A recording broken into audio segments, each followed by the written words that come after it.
আকাশবাণী খবর পড়ছি শুভ্রা চক্রবর্তী। প্রথমে বিশেষ খবর।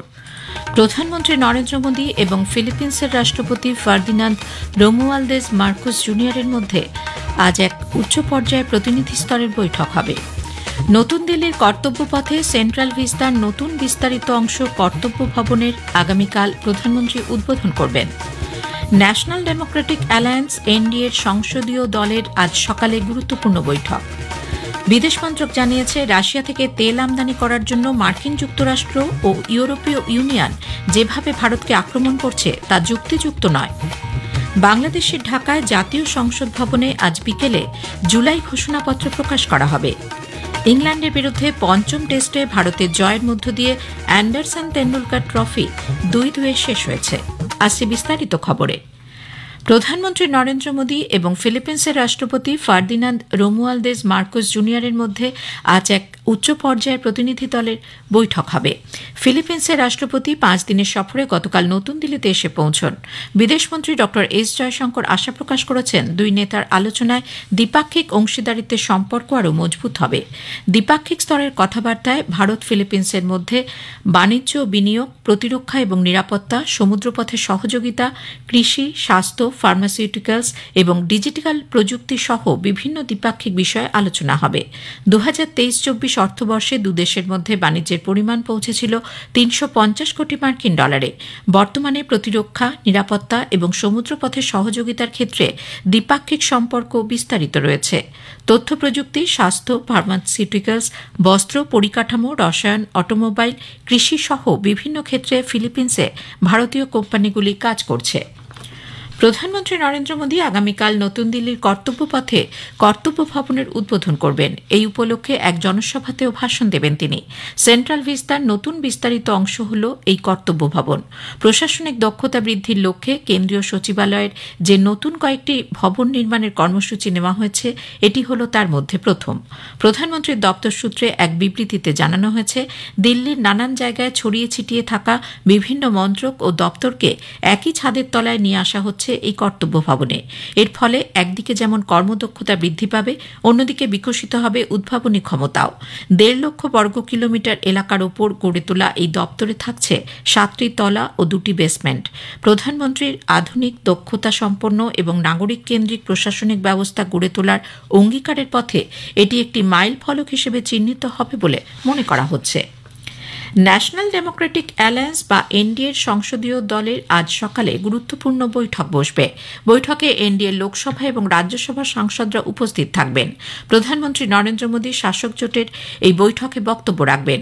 বিহারে ভোটার তালিকায় বিশেষ নিবিড় সংশোধনী কর্মসূচি নিয়ে সংসদে বিরোধীদের আলোচনার দাবিতে উভয় কক্ষের কাজ স্থগিত হয়ে যাওয়ার মধ্যেই এই বৈঠক ডাকা হয়েছে। বিরোধীরা এই ভোটার তালিকায় নিবিড় সংশোধনীর কাজ প্রত্যাহারের দাবি জানাচ্ছে। গতকাল বিরোধীদের এই নিয়ে আলোচনার দাবি এবং বিক্ষোভের জেরে লোকসভায় জাতীয় ক্রীড়া নিয়ন্ত্রণ বিল 2025 এবং জাতীয় অ্যান্টি ডোপিং সংশোধনী বিল 2025 উত্থাপন হতে পারেনি।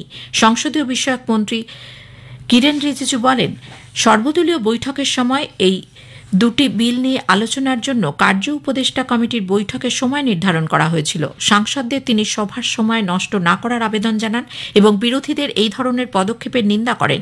সভার কাজ পরিচালনা করাকালীন বিজেপি সাংসদ জগদম্বিকা পাল সদস্যদের আলোচনায় অংশগ্রহণের অনুরোধ জানান। তিনি বলেন, বাদল অধিবেশন শুরু হওয়ার পর থেকে সভায় একটিও বিল পাস হয়নি।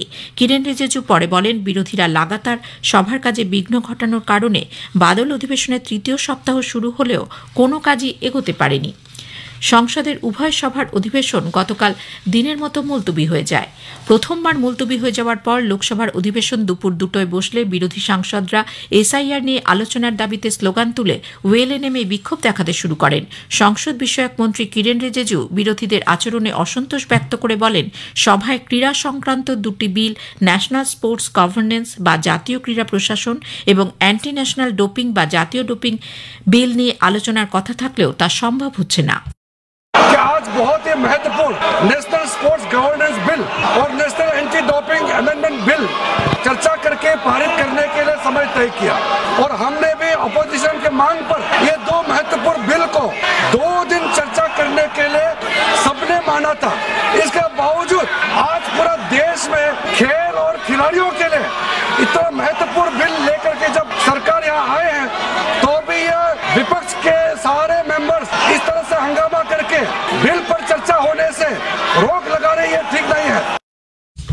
অন্যদিকে রাজ্যসভার অধিবেশন শুরুর পরই সদস্যরা ঝাড়খণ্ডের প্রাক্তন মুখ্যমন্ত্রী এবং ঝাড়খণ্ড মুক্তি মোর্চার প্রতিষ্ঠাতা শিবু সোরেনের প্রয়াণে শোক প্রকাশ করেন। ডেপুটি চেয়ারম্যান হরিবংশ জানান, আদিবাসী জনজাতির অধিকার রক্ষায় শিবু সোরেনের ভূমিকা অনস্বীকার্য।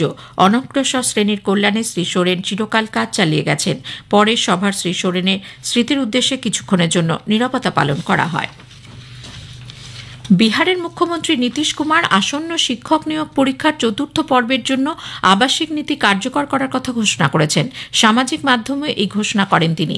এর অধীনে 2025-এর বিহার পাবলিক সার্ভিস কমিশন আয়োজিত শিক্ষক নিয়োগ পরীক্ষার চতুর্থ পর্বের জন্য শুধুমাত্র বিহারের বাসিন্দারাই যোগ্য বলে বিবেচিত হবেন। মুখ্যমন্ত্রী জানিয়েছেন, এজন্য নিয়োগ প্রক্রিয়ার নিয়ম নীতিতে প্রয়োজনীয় সংশোধন করা হবে। শিক্ষা দপ্তরকে সেই অনুযায়ী কাজ করার নির্দেশও দেওয়া হয়েছে। তিনি আরও বলেন, পঞ্চম পর্যায়ে শিক্ষক নিয়োগের পরীক্ষা হবে 2026 সালে। উল্লেখ্য, নিয়োগ পরীক্ষায় আবাসিক নীতি চালু করার দাবি দীর্ঘদিনের। এ খবর প্রচারিত হচ্ছে আকাশবাণী থেকে। রাশিয়া থেকে তেল আমদানি করার জন্য মার্কিন যুক্তরাষ্ট্র ও ইউরোপীয় ইউনিয়ন যেভাবে ভারতকে আক্রমণ করছে তা যুক্তিযুক্ত নয় বলে বিদেশ মন্ত্রক জানিয়েছে। মন্ত্রকের তরফে এক বিবৃতিতে জানানো হয়েছে, অন্যান্য প্রধান অর্থনীতির দেশগুলোর মতোই ভারত তার জাতীয় স্বার্থ এবং অর্থনৈতিক সুরক্ষায় প্রয়োজনীয় সব রকম ব্যবস্থা গ্রহণ করবে। রাশিয়া ইউক্রেন দ্বন্দ্ব শুরু হওয়ার পর চিরাচরিত পথ ইউরোপ ঘুরে আসাতে ভারত রাশিয়া থেকে তেল আমদানি করতে শুরু করে। বিশ্ব জ্বালানি বাজারে স্থিতিশীলতা বজায় রাখতে সেই সময় মার্কিন যুক্তরাষ্ট্র ভারতকে একাজে উৎসাহিত করেছিল। যেসব দেশ ভারতের সমালোচনা করছে তারাও নিজেরাও রাশিয়ার সঙ্গে বাণিজ্য করছে বলে জানিয়েছে মন্ত্রক। ইউক্রেন সামরিক সরঞ্জাম ও ড্রোন কেনার সময় তহবিল তছরূপের অভিযোগে 6 জনকে দোষী সাব্যস্ত করেছে। এদের মধ্যে আছেন একজন আইন প্রণেতা ও এক সরকারি আধিকারিক। দুর্নীতি নিরোধক কর্তৃপক্ষ এর আগে বেশি দামে এই ধরনের সরঞ্জাম কেনার ক্ষেত্রে কারচুপির হদিশ পায়। 2024-25 আর্থিক বছরে এই প্রতিরক্ষা সরঞ্জাম কেনার সময় প্রায় 30% দাম বেশি দেওয়ারও অভিযোগ উঠেছে। 2025 সালের শুরু থেকে বালুচিস্তানে পাক সেনাবাহিনী এবং রাষ্ট্রীয় মদতপুষ্ট হত্যাকারীরা 121 জনকে নির্মমভাবে হত্যা এবং 785 জনকে বলপূর্বক অপহরণ করেছে বলে একটি মানবাধিকার সংগঠন জানিয়েছে। বালুচ জাতীয় মানবাধিকার আন্দোলন দপ্তর পাঙ্ক জানিয়েছে, নিহত এবং অপহৃতদের মধ্যে পড়ুয়া, সাংবাদিক এবং শান্তিপূর্ণ বিক্ষোভকারী রয়েছেন। এদের মধ্যে অনেকেই করাচি ও ইসলামাবাদ শহর থেকেও অপহৃত হয়েছেন। বাংলাদেশে আজ বিকেল 5টায় জুলাই ঘোষণাপত্র প্রকাশ করা হবে। ঢাকায় জাতীয় সংসদ ভবনের দক্ষিণ প্লাজায় একজন সমাবেশে এই ঘোষণাপত্র প্রকাশিত হবে। বাংলাদেশের অন্তর্বর্তী সরকারের মুখ্য উপদেষ্টা প্রফেসর মোহাম্মদ ইউনুস অনুষ্ঠানে উপস্থিত থাকতে পারেন বলে সংবাদ সংস্থা বিএসএস জানিয়েছে। উল্লেখ্য, গত বছর জুলাই মাসে সে দেশে গড়ে ওঠা গণ অভ্যুত্থানের আনুষ্ঠানিক বিবৃতি হল এই জুলাই ঘোষণাপত্র। অত্যন্ত গোপনীয়তার সঙ্গে এটি তৈরি করা হয়েছে। রাজনৈতিক, সাংবিধানিক এবং প্রশাসনিক নানা দিক দিয়ে 26টি মূল বিষয় এই ঘোষণাপত্রে উল্লেখ করা হয়েছে।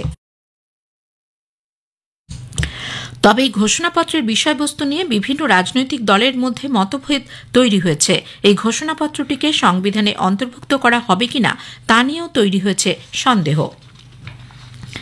রিজার্ভ ব্যাংকের মুদ্রানীতি কমিটি শীর্ষ ব্যাংকের দ্বিবার্ষিক ঋণ নীতি স্থির করার জন্য গতকাল আলোচনা শুরু করেছে। বিভিন্ন ক্ষেত্রে সুদের হারও স্থির করা হবে ওই বৈঠকে। এর ভিত্তিতে আরবিআই এর গভর্নর সঞ্জয় মালহোত্রা আগামীকাল 6 আগস্ট মুদ্রানীতি ঘোষণা করবেন। এসবিআই এর একটি গবেষণা সংক্রান্ত রিপোর্টে প্রকাশ, মুদ্রাস্ফীতির হারে নিম্নগতি ও মোট অভ্যন্তরীণ উৎপাদন জিডিপির বিকাশ হারে বৃদ্ধির প্রেক্ষিতে মুদ্রানীতি কমিটি সুদের হার 25 বেসিস পয়েন্ট কমাতে পারে। ভারত ও ইংল্যান্ডের মধ্যে 5 ম্যাচের test series Anderson Tendulkar trophy 2-2 শেষ হয়েছে।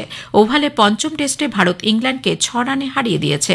ম্যাচ জয়ের জন্য 374 রানের লক্ষ্যে 6 উইকেটে 339 রান হাতে নিয়ে গতকাল পঞ্চম তথা শেষ দিনে খেলতে নেমে ইংল্যান্ডের দ্বিতীয় ইনিংস 367 রানে শেষ হয়ে যায়।